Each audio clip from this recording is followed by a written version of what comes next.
देवेंद्र फडणवीस की तीसरी शपथ, इसी से जुड़ी हुई जानकारी आपको देंगे। शाम 5:30 बजे शपथ ग्रहण समारोह का आयोजन किया जाएगा, जिसमें देश भर के तमाम दिग्गज मौजूद रहने वाले हैं। कुछ तस्वीरें भी आपको दिखा रहे हैं, लेकिन इसी बीच कल आपको बता दें कि प्रेस कॉन्फ्रेंस हुई थी, जिसमें कि देवेंद्र फडणवीस, एकनाथ शिंदे, अजित पवार और तमाम बीजेपी, शिवसेना, शिंदे गुट के नेता, इसके अलावा एनसीपी के नेता भी मौजूद थे। दो तस्वीरें आपको दिखा रहे हैं, क्या तैयारियां की गई, जगह जगह पर पोस्टर्स लगे हुए हैं, वो भी आप देख सकते हैं तस्वीरें। इस वक्त 3 तस्वीरें आपकी टीवी स्क्रीन पर। आज महाराष्ट्र में नई सरकार का शपथ ग्रहण होने वाला है, प्रधानमंत्री मोदी मौजूद रहेंगे। इसके अलावा अन्य राज्यों के जो बीजेपी शासित राज्य है, वहां के मुख्यमंत्री, कई राज्यों के उप मुख्यमंत्री भी मौजूद रहेंगे, साधु संत मौजूद रहेंगे, वीवीआईपीज मौजूद रहेंगे। और इस वक्त ये तस्वीरें आपको लगातार हम दिखा रहे हैं, क्योंकि तैयारियां पूरी हो चुकी है। शाम 5:30 बजे का इंतजार है। मोनिका, बिल्कुल, और ग्राउंड जीरो से अनामिका सिंह काली हमारे से रिपोर्ट कर रहे हैं। अनामिका का सीधे हम यहाँ पर रुक करेंगे। अनामिका, आजाद मैदान की तस्वीरें अगर देखें तो किस तरह की तस्वीर आपको वहां पर नजर आ रही है? क्योंकि आज ये वही आजाद मैदान है जो ऐतिहासिक पल का गवाह बनेगा, जहां देवेंद्र फडणवीस तीसरी पारी की शुरुआत करेंगे। और देखिए, मैं उसी आज़ाद मैदान के बाहर मौजूद हूँ, क्योंकि सिक्योरिटी के लिहाज से जो एसपीजी है वो पूरे के पूरे एरिया को सिक्योर कर रही है। हालांकि देखिए, पूरे इलाके में जो सिक्योरिटी फोर्सेस आपको दिख भी जाएंगे, और इसी वजह से अभी आज़ाद मैदान को खाली करवा करके चेकिंग चल रही है। और चूंकि ये इलाका जो है ये बहुत सेंसिटिव इलाका कहा जाता है, क्योंकि आज़ाद मैदान में इसके पहले भी बड़ी बड़ी रैलियाँ, बड़े बड़े कार्यक्रम हो चुके हैं, लेकिन ये पूरा का पूरा इलाका आज बीजेपी और शिंदे गुट के जो तमाम होर्डिंग पोस्टर्स हैं उनसे पटा हुआ है। जो आम लोग फिलहाल उनकी एंट्री नहीं हो पा रही है, जो सिक्योरिटी है वो अंदर मौजूद है। लेकिन आज के दिन अगर बात करें तो मुंबई पुलिस ने शपथ ग्रहण को देखते हुए पूरे के पूरे इलाके को लेकर एडवाइजरी जारी की गई, ट्रैफिक को लेकर, क्योंकि आज ट्रैफिक को लेकर के बहुत ज्यादा स्थिति संवेदनशील रहने वाली है।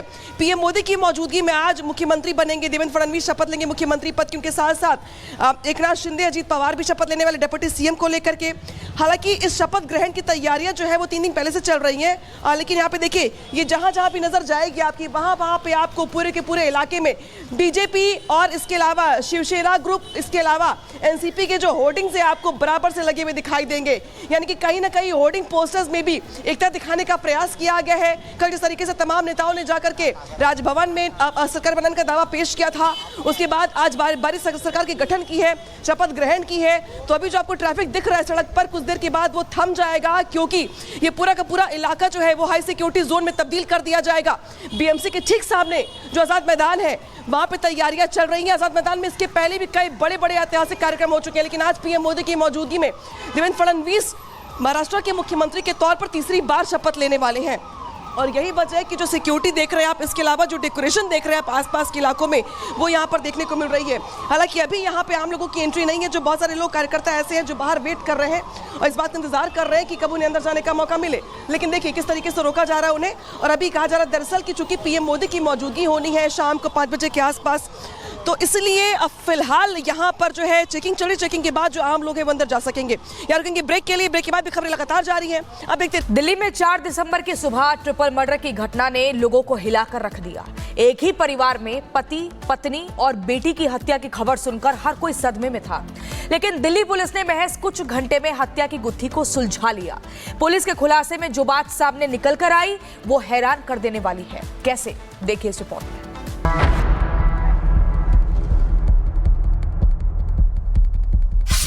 दिल्ली ट्रिपल मर्डर में बड़ा खुलासा।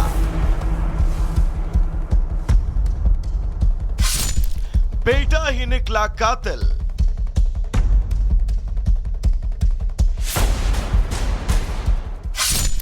खत्म कर डाला अपना परिवार।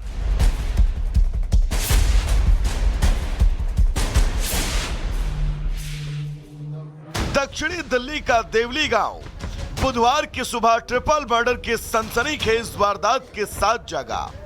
खौफनाक मंजर को देखकर आसपास के लोग खौफ में थे, तो पूरे इलाके में हड़कंप मचा था। एक ही परिवार के 3 लोगों की हत्या से पुलिस पर भी दबाव था, लेकिन पुलिस ने कुछ ही घंटे में इस मर्डर केस की गुत्थी को सुलझा दिया। बुधवार को मृतक राजेश कुमार की शादी की सालगिरह थी। घर में मैरिज एनिवर्सरी की खुशियां मनाई जाने वाली थी, लेकिन खुशी का माहौल मातम में बदल गया और इस मातम को बदलने वाला कोई और नहीं बल्कि इसी परिवार का बेटा निकला। पुलिस ने खुलासा करते हुए बताया कि अर्जुन ने ही अपने पिता, मां और बहन का कत्ल किया है। पहले तो पुलिस सभी संभावित कारणों जैसे डकैती और पारिवारिक विवाद के एंगल से जांच कर रही थी। फॉरेंसिक टीमें भी घटनास्थल पर अतिरिक्त सबूतों की तलाश कर रही थी। आखिरकार पुलिस ने जब बेटे से पूछताछ की तो मामले का खुलासा हुआ। आरोपी ने पहले बहन को, फिर मां और आखिर में पिता को मारा।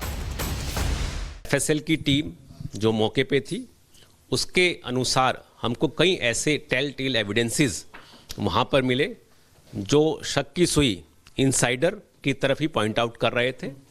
उन सब एविडेंसेस के साथ जब इसको कन्फ्रंट किया गया तो इसने कबूल किया, कन्फेस किया कि इन हत्याओं को उसी ने अंजाम दिया है। तो घर के पुत्र ने ही घर के सदस्यों की हत्या की।